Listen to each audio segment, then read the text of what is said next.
को कह देना। और हिटलर का क्या अंत हुआ था, रावण का क्या हुआ था और कंस का क्या हुआ था। हिटलर और रावण तुलना आपने प्रधानमंत्री मोदी से की है। गलत शब्द आपने की है तुलना, मैंने थोड़ा ही की है। मैंने ये कहा है कि उसको बता देना। तो आज हमारे साथ पहलवानों के समर्थन में जो हरिंदर ताऊ लगातार तमाम तरीके के सवालात खड़े कर रहे हैं और इसी के साथ समर्थन में कोई कसर नहीं छोड़ रहे, तो उसी बीच हमारे साथ हरिंदर ताऊ मौजूद है। आपका तो पहले बहुत बहुत स्वागत है हमारे चैनल। धन्यवाद आपका और आपके दर्शकों को ताऊ का राम राम। तो इसी के साथ जिस तरीके से ब्रिजभूषण के खिलाफ अभी तक कोई सरकारी कार्रवाई नहीं की गई है, उनको पद से हटा दिया गया है, लेकिन कोई कानूनन कार्रवाई नहीं देखने को मिल रही है, इस पर क्या कहें? देखिए, अब ये तो सरकार है, कार्रवाई उनको करनी है, लेकिन इस देश में ऐसा होता है कि गरीब आदमी के लिए कानून कुछ और है और अमीरों के और नेताओं के लिए और है। तो इस देश में संविधान तो बचा नहीं, तो संविधान की हत्या करना, लोकतंत्र खत्म करना और तानाशाह का राज स्थापित करना, इस तरफ सरकार जा रही है। और नार्को टेस्ट पे जिस तरीके से बात सामने आई है, पहलवान तो तैयार है, ब्रिजभूषण शरण सिंह का भी बयान आया कि वो भी तैयार है। देखिए, वो भी तैयार, ये भी तैयार, तो कराओगा कौन? अमेरिका का आके डोनाल्ड ट्रंप? कराना सरकार को है, कराती क्यों ना। और ये एक संवेदनशील मुद्दा है, इसका लाइव वो जो नार्को टेस्ट होना, वो पूरे देश में लाइव चलना चाहिए। देश की जनता को पता चलना चाहिए कि ब्रजभूषण से क्या सवाल हुए, क्या उसने जवाब दिए, मेरे पहलवानों से क्या सवाल हुए और मेरे पहलवानों ने क्या जवाब दिए। लाइव चलाओ, देश देखेगा, दूध का दूध, पानी का पानी हो जाएगा। और जिस तरीके से तमाम सवालात खड़े हो रहे हैं कि पहलवान जो कैंडल मार्च करने वाले हैं, इसको लेकर पूरी व्यवस्था हो चुकी है। क्या व्यवस्था होगी है? जाएंगे कैंडल मार्च, क्या सड़क पे पैदल चलना, चलते रहेंगे, वहां पहुंच जाएंगे, कैंडल जलाएंगे, अपना विरोध दर्ज कराएंगे, चले आएंगे, और क्या करना। तो जिस तरीके से गिरफ्तारी की मांग पहलवान लगातार कर रहे हैं, जब तक ब्रिजभूषण शरण सिंह गिरफ्तार नहीं हो जाते, क्या पहलवानों का प्रदर्शन जारी रहेगा, चाहे 1 महीना लग जाए, चाहे 1 साल? देखिए, इस आंदोलन को लीड कर रहे हैं देश के पहलवान। वो जो कहेंगे देश की जनता उसे फॉलो करेगी, हम भी उसे ही फॉलो कर रहे हैं, हम उनके साथ हैं। सरकार उनके साथ कोई गलत व्यवहार ना कर दे, इसलिए सारे देश की जनता उनके साथ है। फैसला लेना, निर्णय लेना, ये पहलवानों का काम है। पहलवान जिस दिन ये कहेंगे कि हम संतुष्ट हो चुके हैं, उस दिन सब घर को चले जाएंगे। नार्को टेस्ट के लिए ब्रिजभूषण शरण सिंह तैयार है, लेकिन आपको क्या लगता है सरकार कहीं ना कहीं इस पर चुप्पी साधेगी? देखिए, मैं फिर कह दूंगा, सरकार एक मुद्दे से दूसरे मुद्दे को ढकना चाहती है। कर्नाटक चुनाव की हार को छिपाने के लिए, बच्चों की गालियां सुनने से बचने के लिए विदेश भाग गया, और यहाँ का दलाल मीडिया इन बेटियों को ना दिखा के उसे वहां दिखा रहा। दलाल मीडिया से आपका क्या लेना है? जिसे तुम नेशनल मीडिया कहते हो, वो दलाल मीडिया है। देश के अंदर मीडिया बची नहीं है। आज मीडिया को पता है, जिसे तुम नेशनल मीडिया कहते हो, वो एडवर्टाइजमेंट कंपनी प्राइवेट लिमिटेड हो गई है। जो पैसा देगा उसका दिखाएंगे। लेकिन कई ऐसे चैनल हैं जो ऐसा करते होंगे, हर चैनल ऐसा नहीं। देखिए, मैं तो टीवी पे जितने को पता, 35-40 अडानी के, 35-40 अंबानी के, 2-4 बचे होंगे सुभाष चंद्रा के, चैनल है कहाँ? है कहाँ?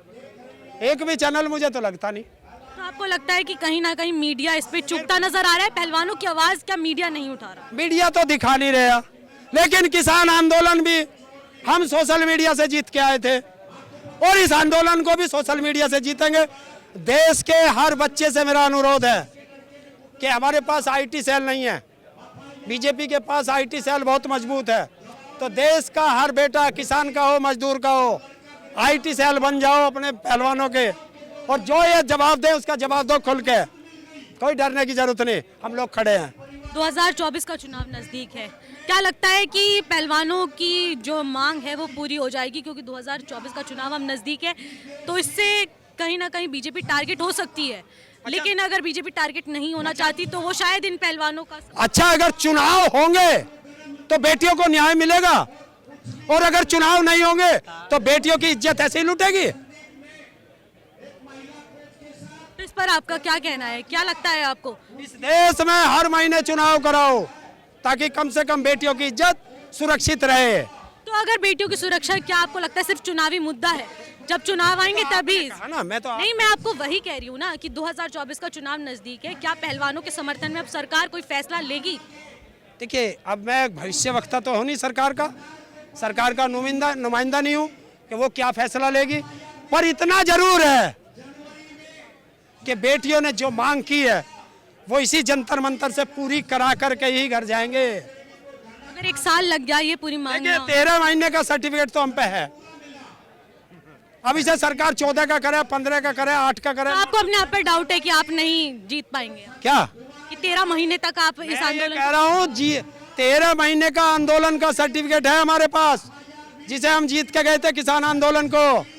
तो अब सरकार की जिम्मेवारी है कि इसे हमें 5 महीने में जितावे, 2 महीने में जितावे, 7 में जितावे, 10 में जितावे, 15 में जितावे, 17 महीने में जितावे। ये सरकार की जिम्मेवारी कि हमारा वो सर्टिफिकेट बड़ा रहेगा या वो छोटा हो जाएगा, ये सरकार देखेगी। इससे पहले भी पहलवानों के समर्थन में कई विपक्षी नेता सामने आए हैं, तो इससे क्या कुछ आपके समर्थन में और आपके आंदोलन में फर्क पहुंचा है? देखिए, विपक्ष के जितने भी नेता हैं उनका काम क्या है? जनता की आवाज उठाना, सरकार के नकेल डालना, यही तो है। 2014 से पहले ये भी तो करे थे, ये भी यही काम करे थे। जब 2014 से पहले ये जो आज सत्ता में बैठे, इन्हें कांग्रेस कहती थी कि राजनीति कर रहे, आज ये इन्हें कह रहे। तो ये तो इन नेताओं का काम है। हाल फिलहाल सचिन पायलट आए थे, उन्होंने क्या कुछ आश्वासन? अरे सब आते हैं, जो नेता आता है वो कहता हाँ बच्चों हम तुम्हारे साथ हैं, और क्या कहेंगे? इसके अलावा कोई समर्थन की और नहीं समर्थन क्या होता है? इससे बड़ा समर्थन तो इस पर कुछ सरकार पे कोई प्रेशर किस तरीके से बनाया जा रहा है, समर्थन के अलावा भी? पूरा देश, मैं आज फिर कह रहा हूं, सरकार हिंसा कराना चाहेगी आंदोलन में।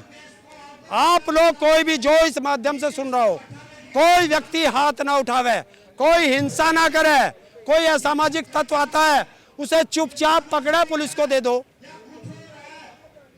ये जितनी शांति से ये आंदोलन चलता रहेगा उतना ही ज्यादा प्रेशर सरकार पे बनता चला जाएगा, क्योंकि आंदोलन शांति से जीते जाते हैं, हिंसा से नहीं। और इसी के साथ अब जिस तरीके से विपक्षी नेता पहले तो पहलवान आंदोलन को एक मुख्य मुद्दा समझ रहे थे, लेकिन अब 2024 चुनाव से पहले अब संसद पर भी सवाल उठने लग रहे हैं, तो इस पर क्या कहेंगे कि प्रधानमंत्री मोदी अब संसद भवन का उद्घाटन करें? देखिए, ये संसद जो होती है इसके 3 पिलर होते हैं, एक राष्ट्रपति, एक राज्यसभा और एक लोकसभा। और राष्ट्रपति परिवार का मुखिया होता है, तो अगर मुखिया घर का उद्घाटन नहीं करेगा या जो तुमने नया घर बनाया उस घर में तुम मुखिया को नहीं बुलाओगे तो पनौती तो पहले ही लगी। और बुला इसलिए नहीं रहे कि वो आदिवासी है, पूर्व राष्ट्रपति को इसलिए नहीं बुला रहे कि वो एससी है, फिर इन्हें गंगा जल से धोना पड़ेगा। तो भेदभाव आपको लगता है कि किया जा रहा है? अरे जिसका काम है उसे नहीं करने दिया जा रहा और खुद कर रहे हो तो भेदभाव तो हो गया। राष्ट्रपति का काम है संसद का उद्घाटन करना, ना कि किसी प्रधानमंत्री का। देश का मुखिया सर्वे सर्वा राष्ट्रपति होता है, प्रधानमंत्री नहीं होता। तो राष्ट्रपति को उसका उद्घाटन करना चाहिए था, लेकिन फोटो जीबी अपना चेहरा दिखाने के लिए और राष्ट्रपति को पीछे रखने के लिए और उस पर अपनी मोहर का ठप्पा लगाने के लिए और अपने साथ कोई खड़ा ना हो जाए, मेरे नाम के पास किसी का नाम ना लिखा जाए, इसलिए राष्ट्रपति को भी बाहर। तो आपको क्या लगता है कि प्रधानमंत्री मोदी सारी लाइमलाइट लेना चाहते हैं? राष्ट्रपति का जो एक होता है, प्रधानमंत्री को कह देना कि लाइमलाइट हिटलर ने भी ली थी, लाइमलाइट रावण ने भी ली थी, और हिटलर का क्या अंत हुआ था, रावण का क्या हुआ था और कंस का क्या हुआ था। ये देश है, इससे टक्कर नहीं ले सकता। जनता सर्वोपरि है और जनता अब खड़ा होना शुरू हो गई है, और जो जनता चुन करके सर पे बैठाती है वो जनता कान पकड़ के जमीन पे भी पटक देती है। कर्नाटक उसका उदाहरण है। हिटलर और आपने जिस तरीके से रावण का एग्जाम्पल दिया है और उसकी तुलना आपने प्रधानमंत्री मोदी से की है, गलत शब्द आपने की है, तुलना मैंने थोड़ा ही की है। आपने कहा ना, मैंने ये कहा है कि उसको बता देना, एक हिटलर भी था तानाशाह, एक रावण भी था तो आपने यही तो कहा ना, सीधा तानाशाही प्रधानमंत्री नरेंद्र मोदी। हाँ, मैंने तुलना की है, करता हूँ, बता रहा हूँ कि हिटलर का क्या हाल हुआ था, रावण का क्या हाल हुआ था, कंस का क्या हाल हुआ था, और वो इसी देश के लोगों ने किया था। ये धमकी समझे, है धमकी समझे। धमकी भी और खुला चैलेंज भी। मैं क्या डरूं? मैं ना डरता। ऐसी कोई हथकड़ी नहीं बनी जो इन बाजुओं में लग सके। ईमानदारी रहता हूं, खुला चैलेंज है। हिंदुस्तान में पैसा रखता नहीं, सारा स्विस बैंक में, क्योंकि हिंदुस्तान के बैंकों से तो ये लेके भाग जा गुजरात के मोदी। तो स्विस बैंक में मेरा सारा पैसा, मोदी से कह दियो विदेश गया पता करता आवे स्विस बैंक में कितना। तो जिस तरीके से यहाँ पर लगातार पहलवानों के समर्थन में ताउम्मीद नजर आए और तमाम बातें उन्होंने कही और सीधा खुला चैलेंज प्रधानमंत्री नरेंद्र मोदी को दिया है।